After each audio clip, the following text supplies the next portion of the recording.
What's up, y'all? Eric here, Driveline, world's okayest steering wheel holder, and I'm just filming this whole damn video again because I'm in the shop and they had music playing, and even though I had my windows up, my phone caught all the music,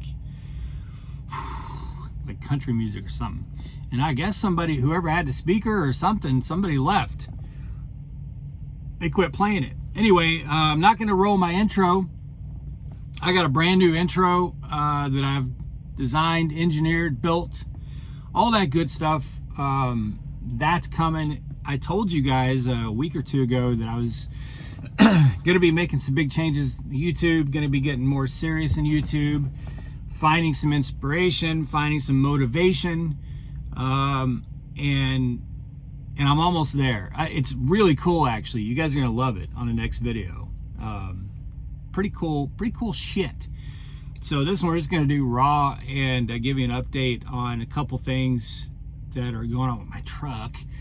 But I first wanted to say that it is February 20 something and I took the chains off my truck. It is actually February 21st, and I took the chains off my truck.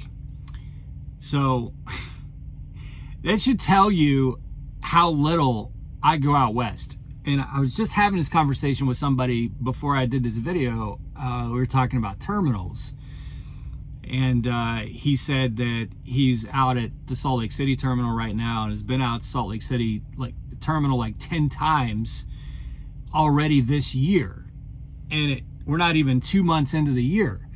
I haven't been to the Salt Lake City terminal since they opened the new terminal. I've not seen the new terminal. So if you just started driving for Prime in the last couple of years, you don't recall how absolutely ghetto it used to be at the Salt Lake City terminal. Like you showered where the mechanics showered. And that's no slight to the mechanics. I'm just saying, there weren't private showers. There's a curtain you pulled and there's grease on the walls and all this stuff. They didn't get cleaned between every shower. Mechanics have to shower too, but they get in there with, they've been handling tires and all that stuff. So you didn't necessarily really feel super clean when you came out of it. That was the last time I was at Salt Lake City terminal. So, I haven't been really west of Denver for 2 years. So, I was at the house and my chains, I've got a chain rack on the back of this truck and actual chains. My Peterbilt, he's got a box and I think he has socks anyway, so it's not really relevant. Yeah, he has socks. But I want to get a box on here eventually, but I just don't want to pay for it. They're so expensive. Even a used one, eventually I will get one. But I was having problems with my chains, just keeping them up on the rack. So it was such a mess that I had these big, thick zip ties down on the bottom to keep loose chains, tied up because they were just so knotted up. I've never chained up, and I never intend to chain up. So I was trying to rearrange this shit, and finally I was like, you know what, F it. I don't, the part of Colorado that still requires chains, I don't go to. And everywhere east of there's not really chains required anywhere. And if there were, I wouldn't be running. But it's not, everywhere east of there, it's not a legal requirement. You know what I'm saying? So I just took them off. I just took the chains off. That's the earliest I've ever taken the chains off the truck. And you might say, well, what if you get a load next week that's going out west? Well, I won't take the load. So they don't even propose loads to me that go west. I have not had a load proposed to me that goes west of Denver in the last year. So I don't know if there's something with my profile or my truck. All my trucks, actually, just none of my trucks get really proposed loads that go west of Denver.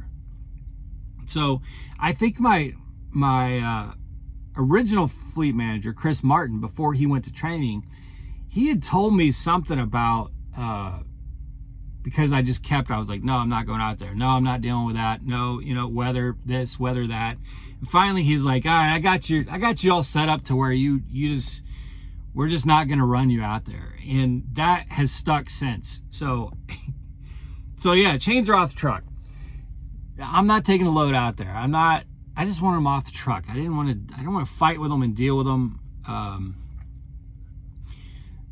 So next season I may get socks for this truck, because I still have the two in a bag underneath the bunk, and I don't want those in here either. But I also just didn't want to deal with taking those out, because the shock or whatever that's underneath my bunk just doesn't hold the weight of my mattress and everything. So it's such a pain in the ass, and that side doesn't have a door. It's a pain in the ass to get anything in or out of there. So I'll either get a box next year to where all the chains and everything can go into that box, or I'll get socks. I'm not doing this stupid chain rack thing. Now, granted, it's way better than having all your chains under the bunk, which is what I did in my original, when I upgraded my first Freightliner. Jen and we had all the chains, everything underneath the bunk, and that was just stupid. So having that chain rack is a lot better, but I was just like, I'm just over it, And I was also able to minimize I took a lot of winter gear off, thick gloves and stuff like that. I suspect we'll probably have a cold spell or something come, but I don't see the scenario we had last month where it was like 2 weeks straight of just ridiculous, minus 13, minus 15. I don't see that coming again. So I kept just minimal anti-gel, 911, very minimal stuff. I have one ice scraper, but I just took out a lot of the stuff that I would need for the winter. So I don't know, it may come back and bite me in the ass. We'll see. I know the chains won't, because I'm not going anywhere where they're legally required. And that's almost over. We still got a few months on that, I think, depending on what part of the country. But again, anywhere where you legally have to carry chains, I don't go. It's not statewide in Colorado. There's like a section of 70, and like you can look on the websites for the regulations on it. So it's not like I can't go into the state of Colorado. It's just certain parts of Colorado that you can't go without chains, and I don't go to those parts. Anywho, currently in the shop, I have I got 2 tires with holes in them, and neither of them are leaking, but they both took nails or screws or something. So I have to get that done in the morning. I have a PM I have to do. I still got 3,000 miles that I could go, which is really pushing it. I like to get PMs done a little bit earlier. I've really pushed this one. My PM and chassis lube, I've pushed it right out to the limit, and I could do it out on the road, but 3,000 miles, like I'm just, I'm here, just gonna get that done. Chassis lube, PM, I'll get my APU serviced. So I'll get the tires fixed in the morning, and then right now I've got my Deer Guard hardware broke off. I have a leak that's become pretty substantial. I really hope they can find it.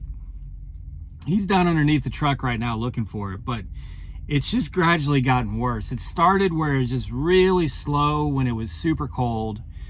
Then it got to where it was slow even when it wasn't cold, and now it's gotten to where in the last week or so it's losing 50, 60, 70 pounds in 4 or 5 hours parked. So that's becoming a problem, and that's in 70 degrees. Not good. It's not what you want to happen. So hopefully they can find out. Air leaks I have not had good luck with. I've had so many times with every truck that I've driven, when you reach a point with an air leak, it's a problem, but you take it to shops and you're like, oh, we can't find anything. Or they'll say they found a leak in 2 or 3 different places, fix it, you get back out on the road, and you're still having air leaks. Like it's a pain in the ass. So I got that to deal with. I've got some shimmy in this truck that I can't Like, it just comes and goes. It's the damnedest thing. I got the T-bone replaced, or the dog bone, or whatever you want to call it, dog bone, I think they call it. I got that warranty replaced a few months ago, and that solved the problem of my tires being chewed up because the truck was pulling, shifting to one side because it was the wrong size dog bone that was in there. So I got that replaced, and that solved that problem. And then I got a new tire because one of them had cupped so bad because of that. So, and by the way, this is some of the pain in the ass of cost. So Freightliner replaced the original dog bone. They replaced because it was loose on one end. And then when or not Freightliner, but Prime in Manuka replaced it. No, Prime here replaced it, but they put the wrong size on it. It was too small. So it was pulling the frame together, and that was a problem. So I go up to Manuka, and they put the right size on it. They said, oh yeah, we put the wrong size on it, put the right size on it. Well, all of this had eaten up a tire. So it's warranty to deal with that dog bone, but nobody wants to pay for the damage caused by that warranty part. So it's just a perfect example of how trucking can bite you. Another example is my Peterbilt. He had a lot of warranty work done on his steer axle. This is a few months ago. And, he goes in the shop, get all this, oh yeah, it's all warranty work, we'll get you all taken care of. Well, come to find out, they ended up charging me like $180 for bumper removal. Well, how is that,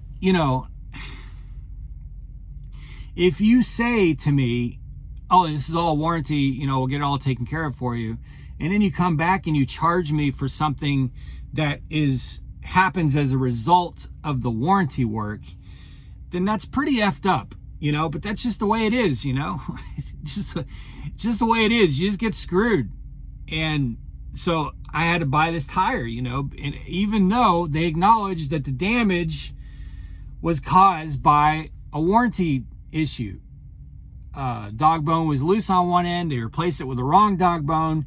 Then they put a new dog bone on it. And through the process of all this, the tire had gotten completely chewed up, which Prime acknowledges was a result of that dog bone issue. But they'll take care of the dog bone, but they won't take care of the damage that dog bone caused. Same with the steer axle. They'll take care of that, but you have to pay to have the bumper removed, to have the warranty work done. It's just the most absurd BS. But it just is what it is. That's trucking. So, anyway, like I said, I don't know what it is. The guy said, well, when you get your tires fixed, you could go over and have an alignment done. Well, I've had 3 alignments done in the last 6 months. Because every time I get a tire replaced or tires rotated or something like that, I get an alignment done. So there's no reason that it should be that out of alignment. Between 45 miles per hour and 58 miles per hour, this truck is just like, and it's not in the steering wheel, it's in the seat, it's in the truck. So, I don't, we'll see. We'll see what the results of all that. Hopefully it all gets resolved, because I just don't want to be dealing with this shit. Like, I like to just get on a road and not come back to a terminal. Like I'll swing into Manuka, because that one's more easy in and out. There's not inspections and all that crap that happens on the way in and out. There's not fuel, so it's easier to get quickly in and out of Manuka. I don't mind going there.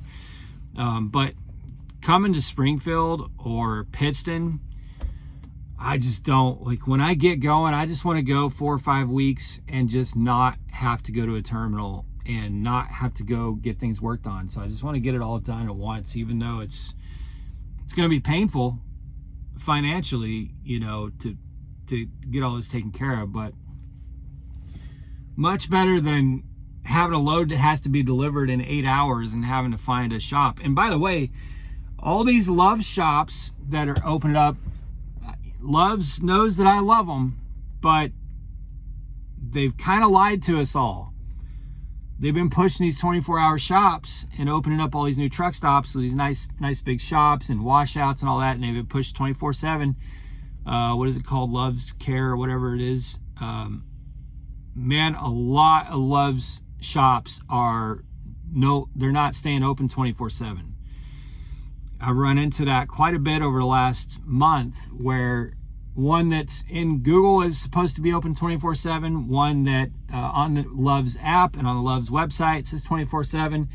Then you get there and it says, this Love's has limited services, the thing is not open 24/7. Frustrating as hell, because when they pitch it that way, you rely on that.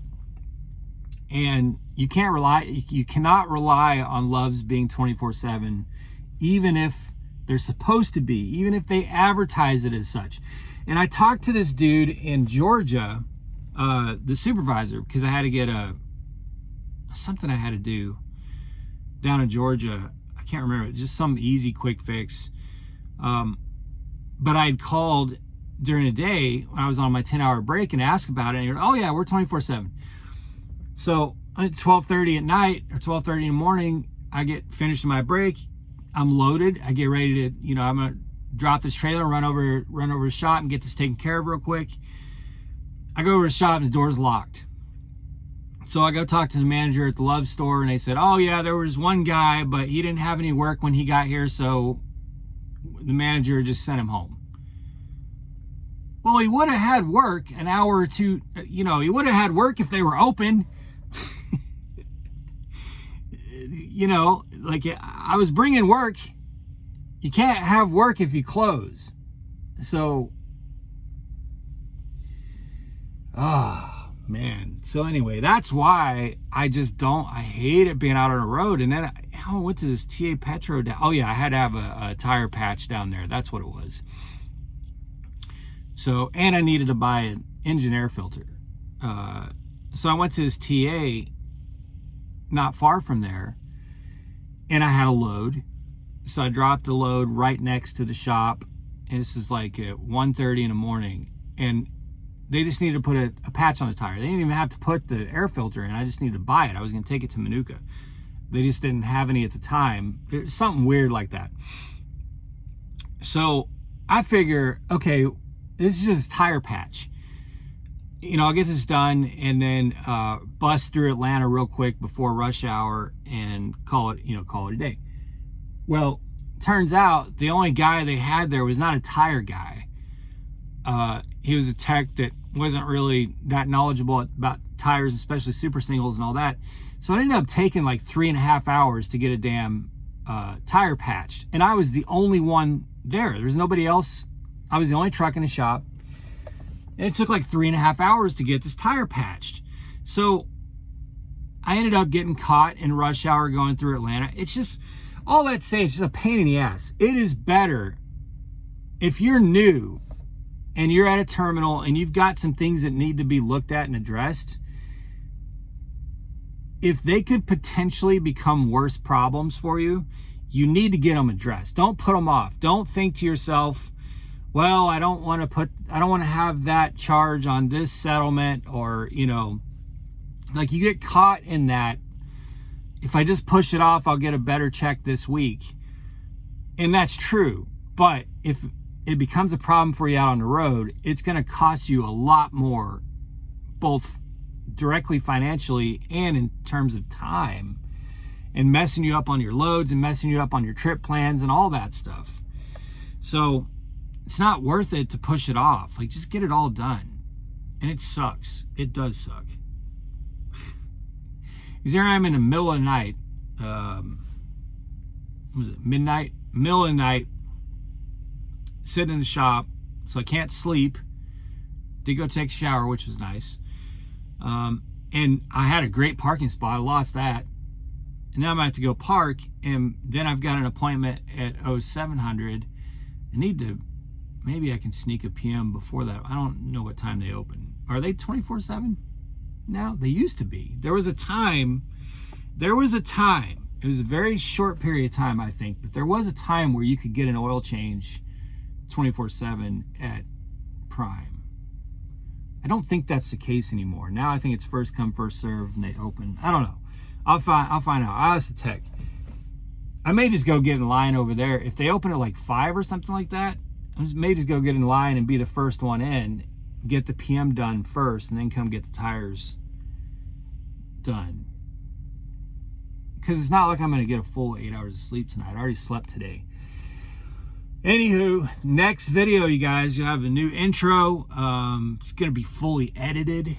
So, and it's cool stuff. I think you guys are going to like it. So, that's coming. I just came off home time. That's why I didn't have any videos over last week. But I told you guys I'm going to be making more consistent videos. And that is absolutely going to happen. So stay tuned for that. Be safe, make good decisions, always drive, thrive. Talk to y'all soon.